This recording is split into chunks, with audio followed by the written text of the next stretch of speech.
science students of class 12th. Today we will discuss our new topic of class 12th, working with functions in Python. I have divided this chapter into various modules. So this is module 1. Okay? So let's revise quickly what we have studied in class 11th. In class 11th we have studied how to use if else, how to use looping. In looping we have studied for loop, while loop. Then we have studied how to use list, how to create list, how to create and manipulate strings, how to create and manipulate tuples, and how to work with dictionaries. Let's quickly recall. Suppose if I ask you to write a program to find the sum of two numbers, you will open ideally, you will go to new file. Here you will take input a equal to int, input, enter first number. Similarly, you will take input of second number b, आप input करा लेंगे, दोनों का सम निकालेंगे, एक third variable में store करेंगे और प्रिंट करा देंगे आप थर्ड वेरिएबल को। इस प्रोग्राम को जो आप रन कराएंगे तो ये सेव करने के लिए प्रॉम्प्ट करेगा, इसको सेव कर दिए, रन कीजिए। First number suppose 56, second number 789, सम आ गया 845। अब इस प्रोग्राम को देखें हम, तो इस प्रोग्राम में आपने दो प्रीडिफाइंड फंक्शंस यूज किए हैं। पहला प्रीडिफाइंड फंक्शन है इनपुट, जो यूजर से वैल्यू इनपुट लेता है स्ट्रिंग फॉर्म में, और चूंकि हम इंटीजर इनपुट कर रहे हैं तो उस स्ट्रिंग फॉर्म की वैल्यू को वो कन्वर्ट कर रहा है इंटीजर में, और ये काम कर रहा है इंट फंक्शन। तो यहाँ पे इंट और इनपुट फंक्शंस ये प्री डिफाइंड फंक्शंस हैं, ये यूजर डिफाइंड फंक्शंस नहीं। ये जो चैप्टर है आपका working with functions in Python, ये मेनली डील करता है कि फंक्शंस क्या हैं, कितने टाइप्स के हो सकते हैं, और अपने हम खुद के फंक्शंस कैसे बना सकते हैं। तो इस मॉड्यूल में हम लोग तीन टॉपिक्स डिस्कस करेंगे। What is a function, types of functions, and how to create our own functions. ठीक है, चलिए स्टार्ट करते हैं। What is a function? A function is a named block of code that performs some task and return a result in the form of value. अगर हम आपसे कहें कि फंक्शन क्या है, तो आप कहोगे कि फंक्शन एक प्री डिफाइंड कोड है। Pre defined code, for example ये इनपुट क्या कर रहा है, ये इनपुट लेने का काम करता है, यानी इसका कोई प्री डिफाइंड वर्क है। ऐसे इंट क्या करता है, ये स्ट्रिंग वैल्यू को न्यूमेरिक में कन्वर्ट कर रहा है, मतलब इंटीजर में कन्वर्ट कर रहा है, तो हमें वो इंटीजर वैल्यू दे रहा है। तो यहाँ पे डेफिनेशन यही है कि it is a name block of code, यानी उसका कोई नाम होता है जो कोई टास्क परफॉर्म करता है और हमें रिजल्ट देता है। ठीक है, अब नेक्स्ट आता है कितने टाइप्स के फंक्शंस हैं पाइथन में। पाइथन में तीन टाइप्स के फंक्शंस होते हैं। बिल्ट इन फंक्शंस, जैसे आपने लेन फंक्शन यूज किया, ये लेन फाइंड कर सकता है, स्ट्रिंग की, लिस्ट की, टपल, डिक्शनरी सबकी। इंट है, फ्लोट है, इनपुट है, रेंज फंक्शन है जो हम लोग फॉर लूप में यूज करते हैं, जो बताता है कहाँ से कहाँ तक लूप चलना है। फिर आपको मैंने मॉड्यूल्स पढ़ाए थे, याद होगा, मैथमेटिकल फंक्शंस बहुत थे, seal, floor, power, SQRT. Random functions में रैंड, रैंडम में था, रैंड इंट था, रैंड रेंज था। स्टैटिक्स मॉड्यूल में आपने मीन, मीडियन, मोड निकालना सीखा था। और थर्ड जो कैटेगरी है वो है यूजर डिफाइंड फंक्शंस की। तो हम लोग इस चैप्टर में मेन फोकस करेंगे यूजर डिफाइंड फंक्शंस का। तो सबसे पहले आते हैं यूजर डिफाइंड फंक्शंस कैसे बनाते हैं। यूजर डिफाइंड फंक्शंस को बनाने के दो स्टेप होते हैं। पहला, first create a function as follows. पहले फंक्शन को क्रिएट करो। क्रिएट करने का सिंटेक्स ये होता है कि जब भी आप अपना खुद का फंक्शन बनाओगे तो एक कीवर्ड यूज होता है डीईएफ डेफ। उसके बाद फंक्शन का कोई मीनिंगफुल नाम लीजिए और ब्रैकेट में जिन वैल्यूज पे ऑपरेशन करना है उन्हें पास कर दिए। इन वैल्यूज को आर्ग्यूमेंट्स कहते हैं। तो arg1 मींस आर्ग्यूमेंट 1, arg2 मतलब आर्ग्यूमेंट 2, एंड सो ऑन। और उसके अंदर आपको इंडेंट करके राइट में स्टेटमेंट्स लिखने। ठीक है, उसके बाद फंक्शन बनाने के बाद वो अपने आप कोई भी वर्क परफॉर्म नहीं करता है, उसको कॉल करना पड़ता है। फॉर एग्जाम्पल, इस प्रोग्राम में इंट अगर हम यूज नहीं करते तो ये ऑटोमेटिक इंटीजर में कन्वर्ट नहीं होता ना। इनपुट यूज नहीं करते तो इनपुट अपने आप नहीं लेता। तो यहाँ जो हम यूज कर रहे हैं इसी को टेक्निकली बोलते हैं फंक्शन कॉल करना। तो हम ये फंक्शंस को कॉल कर रहे हैं यहाँ पे। तो इसी तरीके से जब आप यहाँ पे अपना फंक्शन डिफाइन करोगे तो उससे कॉल करना पड़ेगा। बहुत इजी सिंटेक्स होता है। फंक्शन का नाम लिखिए और यहाँ पे जो वैल्यू आपने पास करनी है पास कर दीजिए। तो चलिए पहला एग्जाम्पल हम लोग डिस्कस करते हैं। और ये पहला फंक्शन है कि हमें दो नंबर्स का सम फाइंड करना है। इसके लिए हमें अपना एक फंक्शन बनाना है। तो मैं स्टार्टिंग से आपको बता देता हूँ कैसे आप करोगे। आपने आइडियली ओपन किया, ये आपके पास आ गया आइडियली। ठीक है, इसमें हमने एक न्यू फाइल ओपन कर ली। यहाँ पे हमने सबसे पहले अपना खुद का फंक्शन बनाया जो दो नंबर्स का सम फाइंड करेगा। कैसे स्टार्ट होता है फंक्शन बनाना? कीवर्ड होता है डेफ, फंक्शन का मीनिंगफुल नाम रख लिया सम। कितनी वैल्यूज का सम फाइंड करेगा? दो का। तो इसमें दो वेरिएबल पास कर दिए, इन्हीं को आर्ग्यूमेंट्स कहते हैं। आगे कोलन लगाना मत भूलिएगा। उसके बाद जैसे आप एंटर मारोगे ये इंडेंट हो जाएगा ऑटोमेटिक। अब यहाँ पे ए और बी की वैल्यू आपको यहाँ इनपुट नहीं लेनी है, आपको डायरेक्ट यहाँ पे सम करना है ए प्लस बी। और आपको प्रिंट कर देना है एक शॉर्ट मैसेज के साथ सम इक्वल टू सी। फिर इससे बाहर आइए। तो यानी अगर ये पार्ट है, ये इस फंक्शन का ब्लॉक है, यानी ये पूरा फंक्शन है हमारा सम नाम का।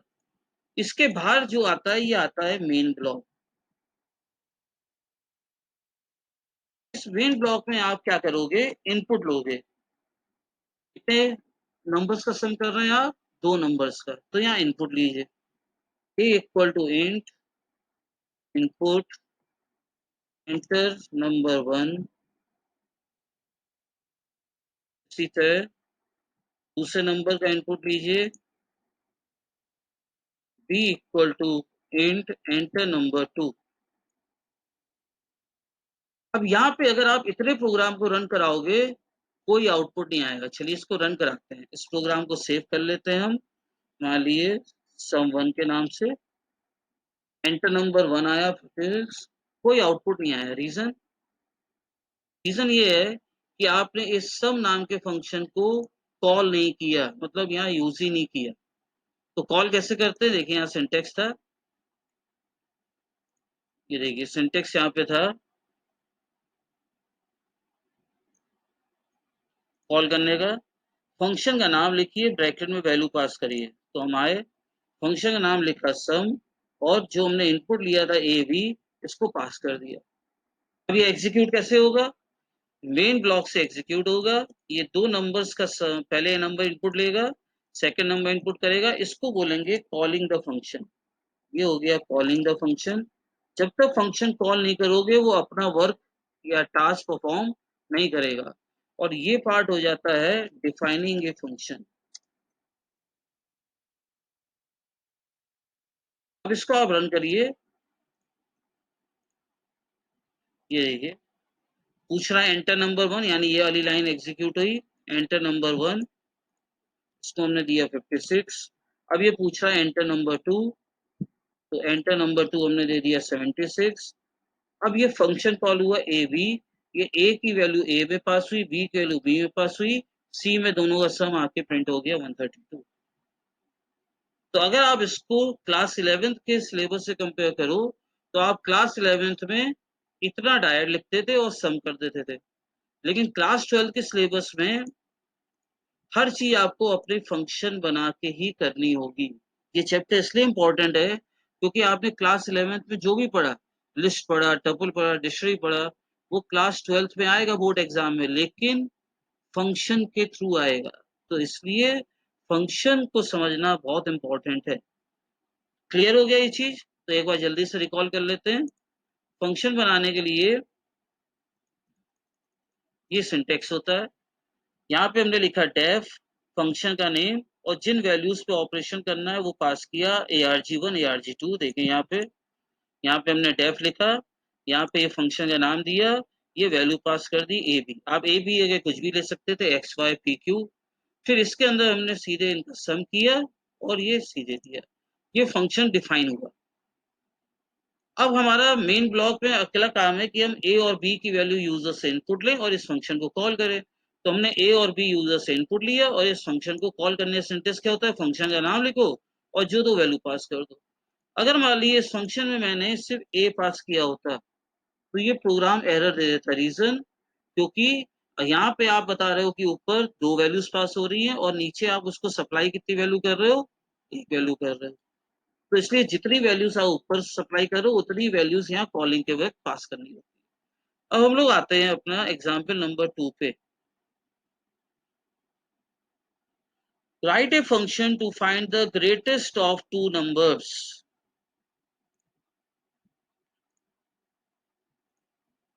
आइडियली ओपन किया, न्यू फाइल ओपन करी, दो नंबर्स में ग्रेटेस्ट फाइंड करना है। कैसे करेंगे, फंक्शन डिफाइन कीजिए। फंक्शन डिफाइन करने के लिए कीवर्ड होता है डेफ। ग्रेटेस्ट लिखिए, ग्रेटेस्ट के बाद कितनी वैल्यूज के में से फाइंड करना है, दो में से। तो हमने दो वेरिएबल पास कर दिए A B. In A B को हम लोग बोलते हैं आर्ग्यूमेंट्स या पैरामीटर्स। अब हमें प्रिंट कराना है इसमें ग्रेटेस्ट नंबर क्या है। तो उसके लिए इफ लगाया, if a greater than b colon print greatest number is greatest number is a, else के बाद colon print greatest number is b. देखिए कितना इजी है। अब हम इस ब्लॉक से बाहर निकले, वापस लेफ्ट मार्जिन पे गए। अब यहाँ पे हमें मेन ब्लॉक लिखना है। कि मैं कमेंट बना के लिख देता हूँ बार बार कि आपको समझ में आए कि ये मेन ब्लॉक है। यहाँ पे इनपुट लेते हैं, again a equal to int input enter first number. फिर हम सेकंड नंबर इनपुट लेते हैं, बी एंटर सेकंड नंबर। फिर अब मुझे यहाँ पे कॉल करना है फंक्शन। कैसे कॉल होगा, फंक्शन का नाम लिखिए ग्रेटेस्ट और उसमें दो वैल्यू पास कर दिए जिनका ग्रेटेस्ट फाइंड करना है। इसको हम लोग बोलते हैं कॉलिंग द फंक्शन। इसको रन कीजिए। अब देखिए फर्स्ट नंबर मांग रहा है, हमने दिया 90। सेकंड नंबर मांग रहा है 456। Again result greatest number is 456। ठीक है, तो ये स्लाइड में हमारे यहाँ पे दिया हुआ है प्रोग्राम का। ठीक, अब इसी तरह एक एग्जाम्पल 3 करते हैं। Write a function to check even और ऑड नंबर। फिर से हम आए, आईडीएलई में एक न्यू फाइल ओपन करी। इवन और ऑड नंबर आप जानते हैं, इवन नंबर वो होते हैं जो 2 से डिविजिबल होते हैं। मतलब अगर हम उन्हें 2 से मॉडुलस करें तो रिमाइंडर 0 आता है, और अगर रिमाइंडर 1 है या 0 नहीं है तो ऑड नंबर है। तो उसके लिए हमने डिफाइन किया फंक्शन डेफ। फंक्शन का एक नाम रख लिया चेक। अब यहाँ पे हमें कितने नंबर्स को इवन और चेक करना है, किसी एक नंबर को। तो हमने यहाँ पे एक नंबर पास कर दिया एन। इसका नाम ए भी रख सकते थे, बी भी रख सकते थे। अब यहाँ पे चेक किए कि क्या एन इवन है। तो इफ एन मॉड के लिए साइन होता है %2 इक्वल टू 0। तो print even else print odd. अब इसमें आ जाएगा मेन ब्लॉक लिखने को। तो मेन ब्लॉक जब भी लिखें तो एक लाइन छोड़ दीजिए, इनपुट लीजिए इंट एंटर फर्स्ट नंबर। अब इसमें कोई फर्स्ट नंबर की तो जरूरत है नहीं, तो सीधे हमने ले लिया है ए एन इनपुट नंबर। अब फंक्शन कॉल कैसे करेंगे, फंक्शन का नाम लिखेंगे चेक और ब्रैकेट में एन पास कर देंगे। इस प्रोग्राम को सेव कीजिए, रन कीजिए। ये तो मेन ब्लॉक से स्टार्टिंग हुई। मेन ब्लॉक से उसने पूछा एंटर नंबर, हमने दिया 56। अब ये चेक कॉल होगा, चेक कॉल होगा, इसके अंदर एन की वैल्यू 56 पास होगी यहाँ पे। और अगर 56 mod 2 है 0 तो आउटपुट आएगा। तो हमने जैसे ही इसको एंटर किया इवन आ रहा है। इस प्रोग्राम को एक बार और रन करके देखते हैं। एंटर नंबर दिया हमने 35, आउटपुट आ रहा है, बिल्कुल इजी चल रहा है। तो जल्दी से रिकॉल कर लेते हैं हम लोग। फंक्शन क्या होता है? ये एक नेम्ड ब्लॉक ऑफ कोड है। अब देखें यहाँ पे नेम ब्लॉक मतलब हमने यहाँ पे चेक दिया, ये पूरा ब्लॉक है, इस पूरे को हमने नाम दे दिया चेक।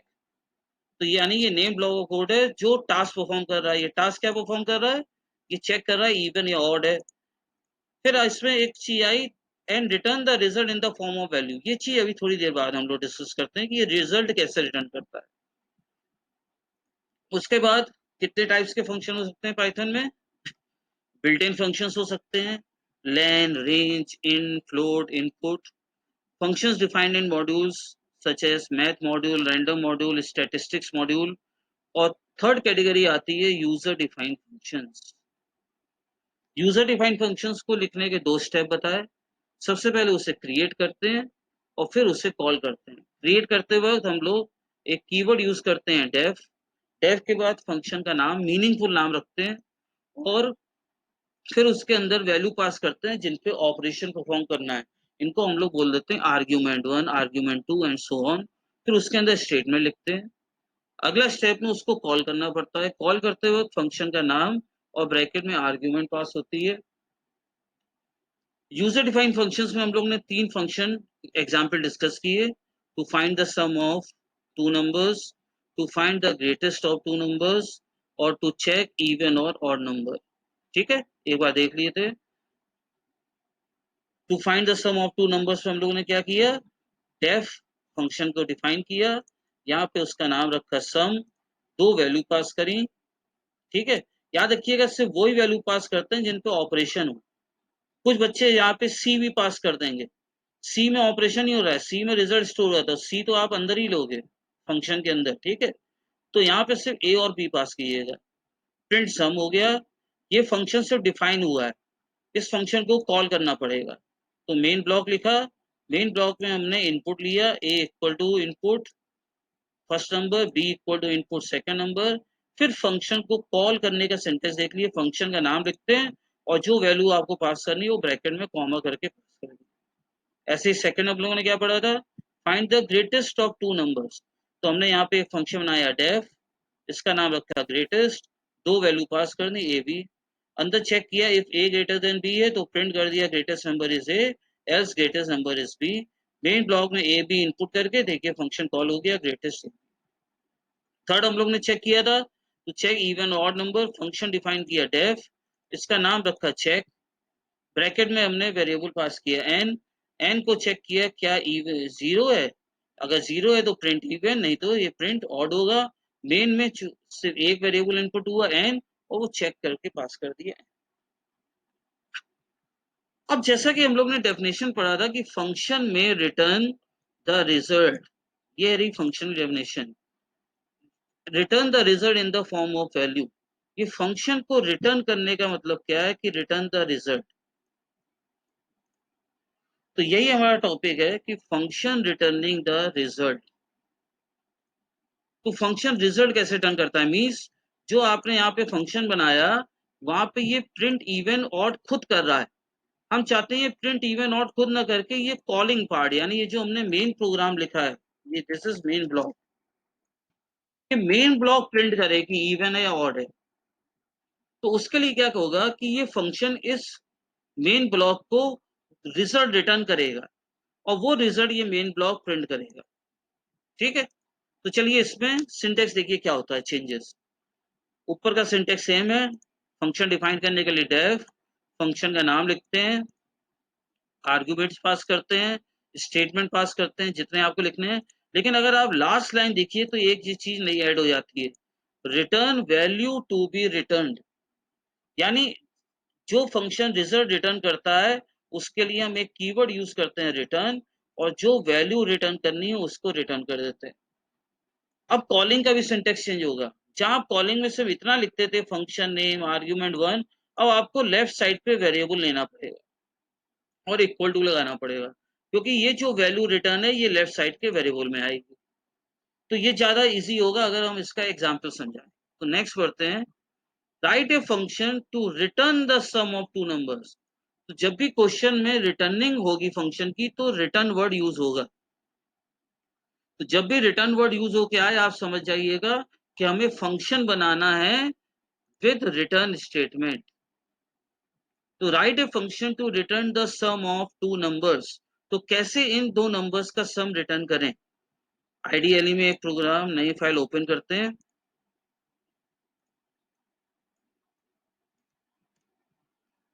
डेफ फंक्शन नाम रखा सम, दो वैल्यू पास करी ए बी, यहाँ तक स्टेप सेम है। यहाँ पे सम किया ए प्लस बी। अब चूंकि ये फंक्शन रिटर्न कर रहा है इट मीन्स ये आउटपुट खुद नहीं देगा, ये जो कॉलिंग पार्ट है यानी जो मेन ब्लॉक है वो आउटपुट देगा। तो यहाँ पे हमें रिटर्न कराना है तो हम रिटर्न लिखते हैं सी।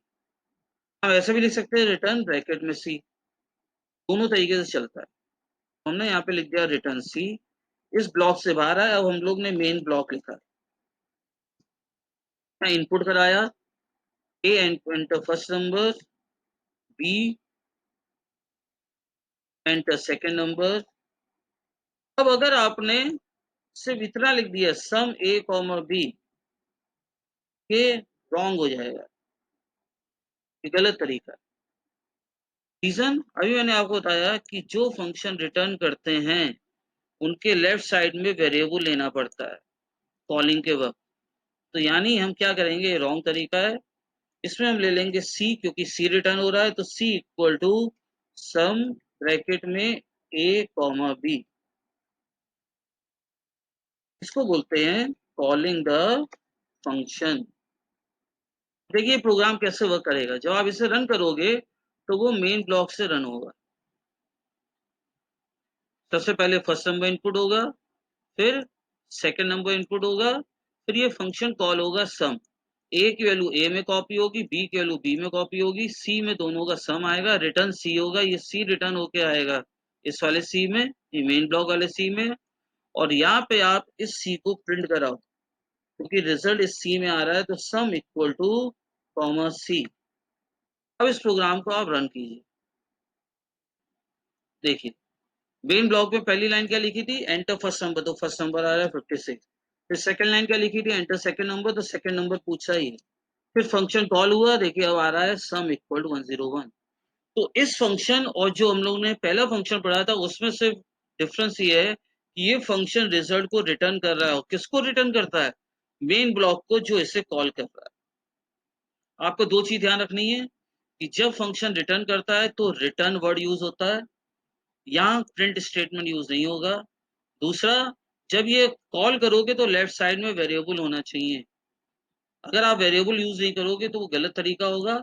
उसका क्या फर्क पड़ेगा वो हम लोग बाद में डिस्कस करेंगे अगली स्लाइड्स में। ठीक है, कि अगर हम यहाँ पे सी ना लिखें तो क्या आउटपुट आएगा। ठीक, तो वो चीज हम लोग बाद में डिस्कस करेंगे। फिर एक चीज और भी कुछ स्टूडेंट्स के दिमाग में आ रही होगी कि सर यहाँ पे ए बी लिया है, क्या यहाँ एक्स वाई ले सकते हैं। बिल्कुल ले सकते हैं। यहाँ पे सी है तो यहाँ जेड ले सकते हैं, तो यहाँ एक्स वाई ले सकते हैं। आप इनपुट कराते वक्त कोई भी वेरिएबल यूज कर सकते हो। ठीक है, कैलकुलेशन कराते वक्त कोई भी वेरिएबल यूज कर सकते हो। तो होता क्या है, जब आपने यहाँ पे फंक्शन कॉल किया और एक्स वाई पास किया तो एक्स की वैल्यू ए में कॉपी हुई, वाई की वैल्यू बी में कॉपी हुई। तो इसलिए ए और बी में एक्स और वाई की वैल्यू आ गई है, तो इसलिए हमें सम मिल जा रहा है। ठीक है, एक सेकंड एग्जाम्पल डिस्कस करते हैं। Write a function to return the greatest of two numbers. ये प्रोग्राम अभी हम लोग ने बनाया था। अब हम लोग क्या कर रहे हैं, रिटर्न वाला बना रहे हैं कि मतलब जो नंबर ग्रेटेस्ट हो दो नंबर्स में से उसको रिटर्न कर दो। कैसे बनाएंगे, डेफ ग्रेटेस्ट, कितनी वैल्यू पास करेंगे आर्ग्यूमेंट दो, if a greater than b. तो इसका मतलब क्या हुआ, ए बड़ा है तो ए को रिटर्न करा दो, रिटर्न ए। और अगर नहीं है तो एल्स इसका मतलब क्या है कि बी बड़ा है तो रिटर्न करा दो, नहीं तो बी को। ये फंक्शन हमारा खत्म हो गया। अब यहाँ पे मेन ब्लॉक लिखो, मेन ब्लॉक में कॉपी करिए,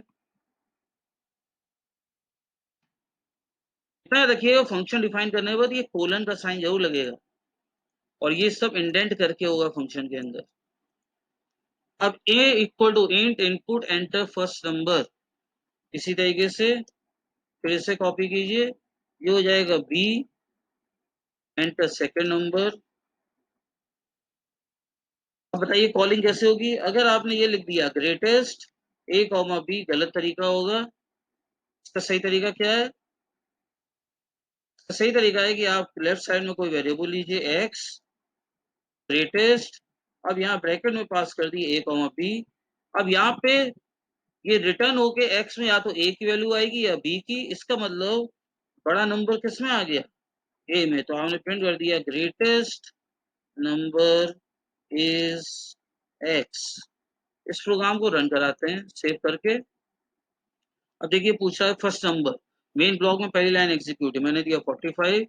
दूसरा नंबर पूछा है, मैंने दिया 23। आउटपुट आ गया ग्रेटेस्ट नंबर इज 45। तो फंक्शन जो रिटर्न करते हैं उनमें दो चीज ध्यान रखनी है कि वो फंक्शन खुद आउटपुट नहीं देते, यानी वो खुद प्रिंट स्टेटमेंट यूज नहीं करेंगे, वो रिजल्ट को रिटर्न करेंगे और रिटर्न करने के लिए वो जिस कीवर्ड को यूज करते हैं उसका नाम है रिटर्न। और कॉलिंग के वक्त आपको लेफ्ट साइड में फंक्शन जहां कॉल कर रहे हो जिस लाइन पे, उसके लेफ्ट साइड में वेरिएबल लेके इक्वल टू साइन लगाना पड़ेगा, तब वो वैल्यू रिटर्न होके उस वेरिएबल में आएगी और उसको आप प्रिंट कराएंगे। ठीक है, एक एग्जाम्पल और डिस्कस करते हैं। एग्जाम्पल 3, चलिए एग्जाम्पल 3 आपको अपने आप करने को देंगे। अब आप यहाँ पे देखिए कि पार्ट्स ऑफ ए फंक्शन क्या हो सकते हैं। अब ये टाइम आ गया है कि हम लोग parts of a function discuss करें। जब आप पहली लाइन लिखते हो डेफ करके, डेफ फंक्शन नेम आर्ग्यूमेंट 1, इस लाइन को बोलते हैं फंक्शन हेडर। और जो फंक्शन हेडिंग के बाद आप स्टेटमेंट लिखते हो रिटर्न तक के, इस पूरे पार्ट को बोलते हैं फंक्शन बॉडी। इसका मतलब फंक्शन दो चीजों से मिलकर बनता है, फंक्शन हेडर जो उसकी पहली हेडिंग पहली लाइन होती है फर्स्ट लाइन, और जो उसके अंदर स्टेटमेंट्स लिखते हो अगर रिटर्न तक है तो रिटर्न तक फंक्शन बॉडी। ठीक है, अब यहाँ पे स्क्वायर ब्रैकेट ये लगा है कि मतलब रिटर्न करना ऑप्शनल होता है, क्योंकि आपने दो तरीके फंक्शन पढ़े जो रिटर्न कर भी सकते हैं और रिटर्न नहीं कर सकते हैं। ठीक है, तो ये प्रैक्टिस क्वेश्चंस आपको करने हैं, प्रैक्टिस कीजिएगा कि राइट ए फंक्शन, पहला क्वेश्चन है write a function that takes a number n as argument and return the result as odd और इवन। अब देखिए क्लियर यहाँ पे वर्ड यूज हुआ है रिटर्न, इसका मतलब आपको सेकंड टाइप का फंक्शन बनाना है जो रिटर्न करता है, या तो रिटर्न करना है ऑड या इवन। तो नेक्स्ट स्लाइड में हम लोग ये डिस्कस करेंगे, तो ये क्वेश्चंस प्रैक्टिस के लिए प्रैक्टिस करेंगे तभी आएगा। 11th में आप ये सब चीज समझ ही होगे कि जब तक प्रैक्टिस नहीं करोगे प्रोग्रामिंग नहीं आएगी। दूसरा क्या करना है, write a function that takes a number as argument and check whether it is positive negative और जीरो। यानी जो नंबर एक लेगा इनपुट और आपको बताना है कि वो नंबर पॉजिटिव है नेगेटिव है जीरो है। लॉजिक आपको पता ही होगी, जो जीरो से बड़े होते हैं पॉजिटिव, जो जीरो से छोटे होते हैं नेगेटिव, और जो जीरो होते हैं वो जीरो। फिर आपको एक प्राइम नंबर है, देखिए यहाँ पे हमने फंक्शन का नाम दे दिया प्राइम और इसके अंदर पास क्या हो रहा है एन। आपको बताना है ये एन प्राइम है या नहीं। आपको याद होगा हम लोग फैक्टर्स काउंट करते हैं, अगर फैक्टर्स दो हैं तो प्राइम है, नहीं तो प्राइम नहीं है। इसी तरीके से फिर से वही फंक्शन है, इन दोनों में डिफरेंस बता सकता है कोई? ये था कि write a function that checks whether number n is prime और नॉट, और ये है write a function that checks and returns whether, that returns, that checks and returns whether number n is prime और नॉट। इसमें return नहीं हो रहा था, इसका मतलब फंक्शन खुद आउटपुट देगा, और इसमें रिटर्न हो रहा है कि मतलब फंक्शन खुद आउटपुट ना देके वो रिटर्न कर देगा मेन ब्लॉक को कि प्राइम है या नहीं। ठीक है, okay, good by two all. Next slide पे मिलते हैं जिसमें हम होपफुली हम समझ लेंगे कि ये सारे क्वेश्चंस आपने कर चुके हैं। एक बार ये सारे क्वेश्चन डिस्कस करेंगे फिर नेक्स्ट टॉपिक बनाएंगे। Okay, good day, good night.